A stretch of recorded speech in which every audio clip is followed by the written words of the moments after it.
The sewing circle met on the second Tuesday of every month in the back room of the Methodist Church.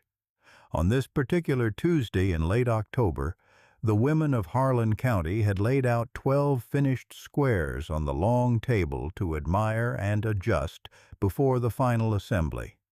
Nettie Doyle arrived late, which was already a problem, because late meant drawing attention. Drawing attention meant the women had a moment to look before she could set anything down quietly and slip into place. She had her square folded in her coat pocket, a 6-inch piece of warm, brick-colored broadcloth she had cut from an old skirt belonging to her mother, pieced with cream and sage the way she had worked it out in her head on 4 separate nights when sleep wouldn't come. She set it on the table. Nobody spoke for a beat too long. Oh, Nettie. That was Johanna Fletcher, who said things the way a school teacher circles a wrong answer, circling it clearly with patience, as if the error itself was the lesson. We agreed on blue. The 12 squares on the table were blue, blues and ivory with small bursts of pale yellow. They were handsome and careful, and they matched the way a church choir matches, everyone reading from the same sheet. Nettie's square was the color of dried leaves, of a woman's old skirt, of brick on the south side of a building that had caught 40 years of afternoon sun. I misunderstood. She kept her hands flat on the table, one on each side of the square. She hadn't misunderstood. She had made the thing she meant to make, in the colors that felt true, and she was standing now at the table understanding that it was going to cost her. We could put it on a different project, Johanna said. It's lovely work. It just doesn't fit here. There were 9 women in the room. Nettie counted the sounds, a chair scraping, 2 quiet intakes of breath, the specific silence of people who have decided not to say anything. She folded her square. She put it back in her coat pocket. The church had a side door that led out onto the narrow alley between the building and the dry goods store. Nettie came through it because she was not ready for the front steps, where 2 men from the sale barn were talking to the pastor. She moved along the alley wall with her hands in her pockets and her square a warm, flat weight against her ribs. A man was leaning against the fence at the alley's end reading a folded sale notice, a horse tied loose to the post beside him. He looked up when she came through, not in the way of someone startling, but the way of someone who had been aware of the door for some time and had already decided not to make anything of it. She recognized him by the hat more than the face. Gideon Stone bought cattle for a livestock firm in Lexington and came through Harlan County 3 or 4 times a year. A quiet man, people said, though they said it in the way they said it about men whose quiet made them slightly uncomfortable. Evening, he said. She said good evening and kept walking. Gideon spoke again. That was yours. The square, the different one. She stopped. She did not turn around right away. When she did, his expression was steady and plain. I came in to get my sister, he said. I could see through the door. Then you saw it get put back in a pocket. I did. He looked at the fence post a moment. It was the only one I noticed. That was worse than anything Johanna Fletcher had said. Nettie understood this clearly. A compliment aimed wrong lands harder than criticism because you have to figure out what to do with it. Her face went warm. "Good evening, Mr. Stone," she said. She walked past him and did not look back. The house had been her parents' before it was hers, and nobody in Harlan County had quite decided whether that made her fortunate or difficult. 3 days later, a small bundle of fabric scraps appeared on her porch. They were tied with twine. There was no note, just 4 pieces of cloth, a dark wine-colored flannel, a strip of faded canvas the color of wheat in August, a piece of worn brown corduroy, and a bit of soft gray wool that had been a coat once, and a good one.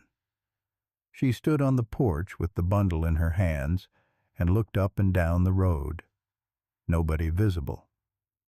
The twine was tied in the same flat cattleman's knot Gideon Stone had used on his reins by the alley fence.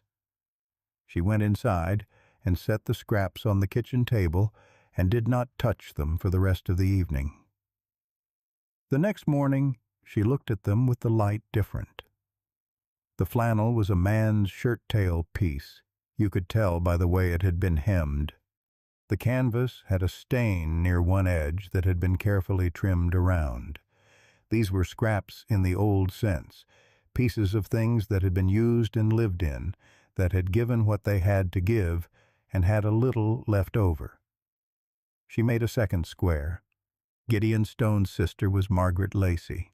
She had been Margaret Stone before she married a tobacco farmer 10 years ago, and she now ran the household and the books both. Her husband had taken to his chair after a back injury that was real, but not, in Margaret's private opinion, as disabling as he made it seem. Margaret was a member of the sewing circle and was in many ways the reason Nettie had joined it 3 years ago. She was plain-spoken and funny, and didn't waste good silence with bad talk.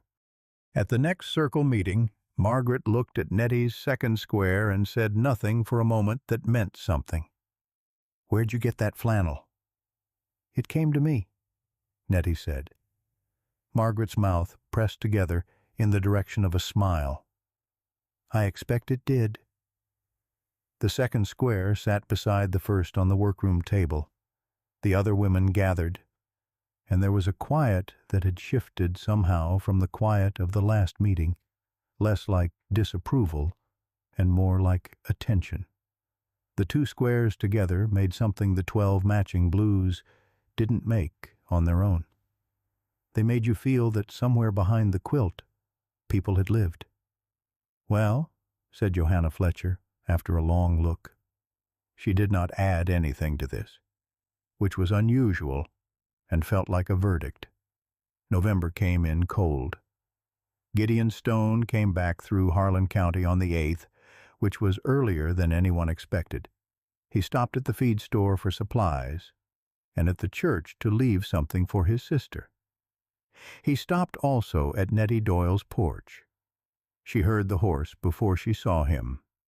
She was at the kitchen window and did not go to the door immediately. She went to the door after he had been standing on the porch for what she judged was long enough to be respectful of his time. He held up a small folded cloth, dark teal, soft, the kind of thing that had once been a good Sunday waistcoat and had worked its way down through many years to its present condition. "I found another piece," he said. "I thought about mailing it, but I was coming this direction." She held the door open. He stepped inside and looked at the room carefully without appearing to. It was the kind of looking that takes in a lot without drawing attention to the fact. The kitchen was clean and the fire was adequate.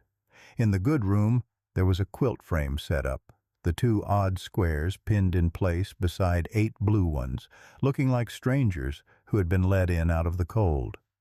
He walked to the frame and looked at the squares the way he probably looked at cattle, with consideration rather than opinion.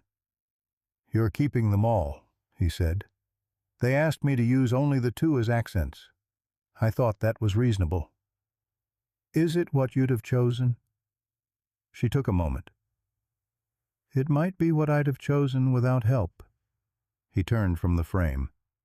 He had his hat in both hands, which she had noticed was the position he took when he had more to say, and was deciding whether to say it. "My sister has things," he said. "From the farm, from my mother's house. Pieces. If you wanted more, she could bring them to the circle. That's Margaret's choice to make." He put his hat back on. "I'll mention it." He left the teal waistcoat cloth on the table by the door. Margaret Lacey arrived at the next circle meeting with a flour sack, actual cloth flour sack fabric, the kind that came in prints, and that farm women had been sewing into everything since before anyone could remember. She also brought a strip of dark red wool that had been their father's Sunday coat, and a length of faded chambray that had been a dress belonging to their mother, gone many years now. She set these on the table without ceremony. "Gideon thought they might be useful," she said, and sat down and threaded her needle. Nobody voted on it that day, which was how the matter passed. By December, the quilt had 16 squares. 9 were blue and ivory to pattern, and 7 were things people had brought from their own houses, their own histories, their own coats and curtains and worn-out Sunday clothes. The design could not be called a pattern anymore. It was more like a record. The women of the circle had begun, without declaring they were doing so, to fight softly over who would contribute the next odd piece.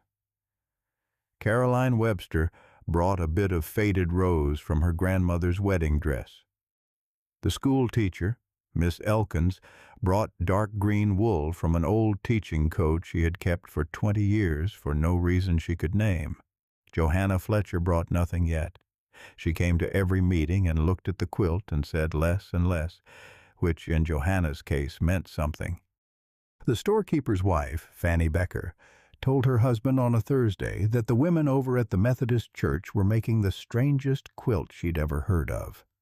Nettie Doyle had started it, and Gideon Stone had something to do with it, though exactly what was hard to say.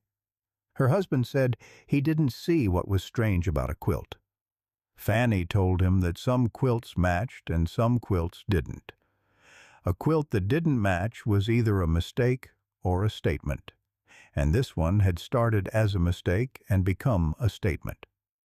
Gideon Stone had been by the Doyle place twice now, bringing pieces of old cloth the way some men brought flowers, which was either practical or romantic, depending on how you looked at it. Her husband said it sounded practical to him. Fanny looked at him the way she had looked at him for 15 years and said that was exactly what she expected him to say. It was Johanna Fletcher who raised it, which was almost a relief because Johanna at least had the decency to raise things directly. She came by on a Wednesday afternoon, not a circle day, which meant she had decided to come rather than found herself there by habit. She accepted a cup of tea and set it down without drinking, and looked at the quilt frame in the good room. "People are talking," Johanna said. Nettie waited. Gideon had been seen at the house twice. Neither of them was married. In Harlan County, that was enough for people to build a story, whether there was timber for it or not. Johanna held her cup with both hands and said as much plainly, because she was not a woman who softened things she thought needed saying. "There isn't anything behind it," Nettie said. "I believe you. But the pieces he's brought, people know where they came from. Men's clothes, Nettie. His mother's chambray through Margaret. People aren't foolish." "People are frequently foolish," Nettie said. "That's different from wrong." Johanna set her cup down. The sound was quiet and deliberate. "The Reverend has asked whether the quilt is still a circle project," Johanna said, "or whether it has become something else." Nettie looked at the frame, at the 12 squares now in place, 9 blue and 3 that were not. The teal, the wine flannel, the corduroy. She thought about the piece she had not yet used, the soft gray wool which was still in her work basket waiting. "What did you tell him?" Nettie asked. Johanna answered without hesitation. "I told him the quilt belonged to the women of this circle and that the circle had made its decisions. That a man donating old cloth to a charity project was no different from a man donating money to the building fund, and that we didn't question those men's intentions." Nettie was quiet for a moment. "I could stop. Tell him the project is complete as it is." She already understood that she would not.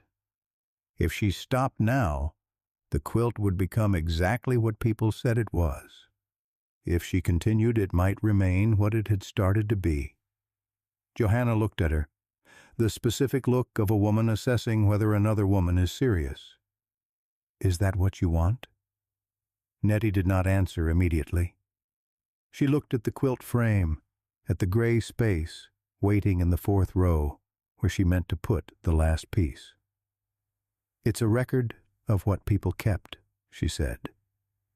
It was the first time she had said this aloud, and it landed a little strangely, as if it had been said to her by someone else, and she was trying it back. Johanna Fletcher was quiet for the rest of the visit.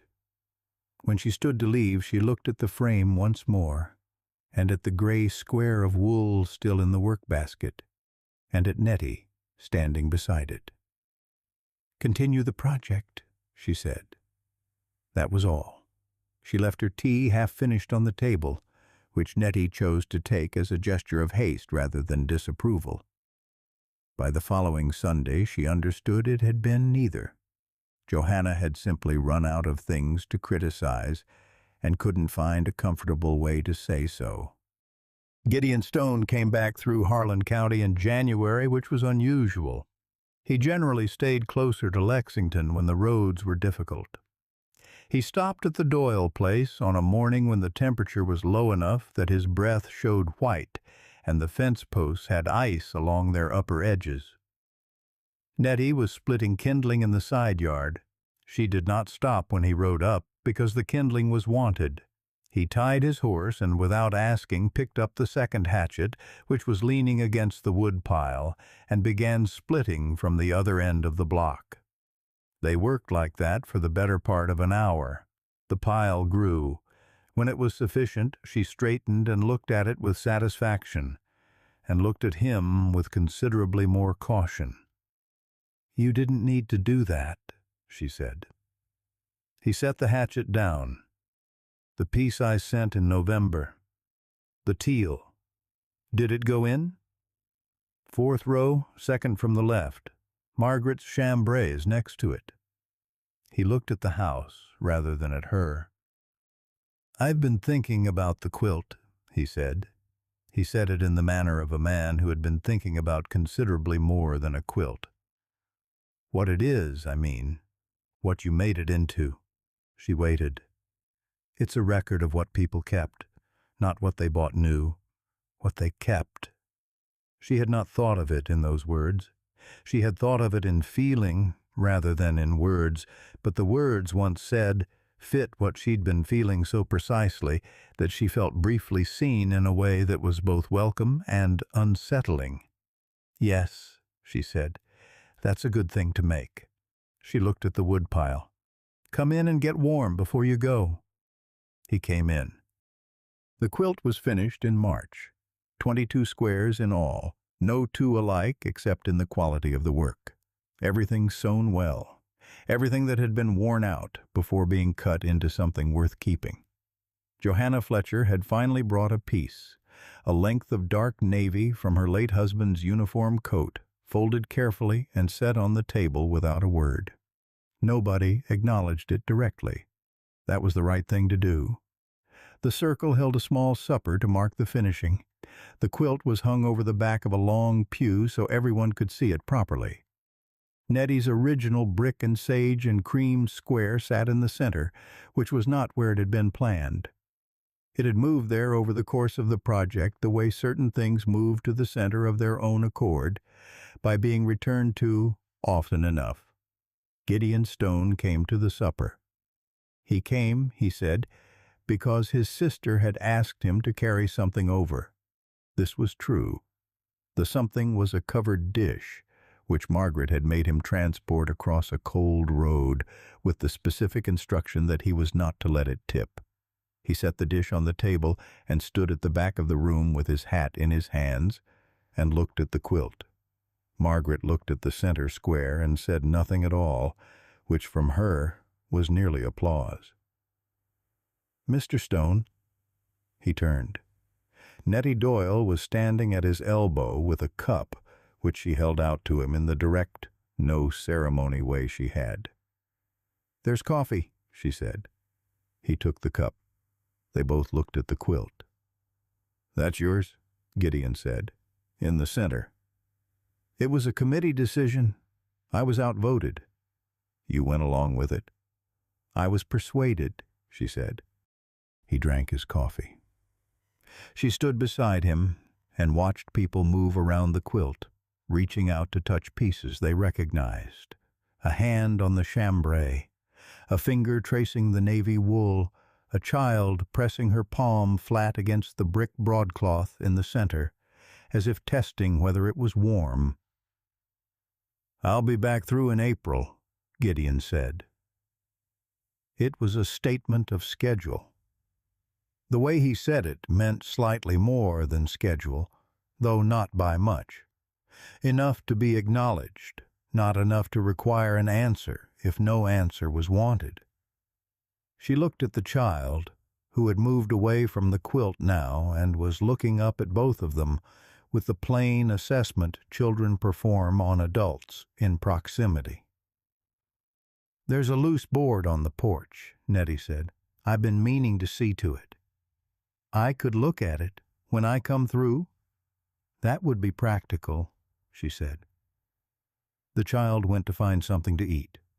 The room moved and settled around them, warm with lantern light and the smell of the covered dishes. Around them, people who had known each other long enough to argue comfortably were already debating where to put the quilt when it wasn't displayed, and who would keep it, and whether it belonged to the circle or to all the people whose cloth was in it. That was a question that was going to take some time to answer. In April, Gideon Stone rode in on a morning when the weather had turned and the first leaves were coming. He fixed the porch board. It took less than an hour. The wood was sound underneath. Afterward, he sat at the kitchen table with coffee, and Nettie sat across from him, and they talked about practical matters for a while. At some point, the talk ran down to a comfortable place where neither of them needed to add to it right away. He had his hat on the table. She had both hands around her cup. "I've been thinking," he said, "that a man could arrange to come through Harlan County more regularly, if there was reason." She looked at her cup. "I'm not asking about the fence, or anything that needs fixing." He stopped. He tried again. "There's reason, is what I mean, if you see it." She set her cup down and looked at the window, at the yard, at the morning coming in flat and clean across the kitchen floor. "There's a cup," she said, "if you want one, when you come through." He understood this. He picked up his hat and turned the brim in his hands and set it back down.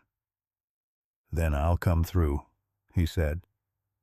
Outside, a chicken moved through the yard with absolute indifference to everything happening inside the kitchen. A dog that belonged to the neighbor was working its way along the fence. The fire in the stove clicked once and settled. She reached across the table and set his cup in front of him, the coffee still warm. They sat there until the morning was well along.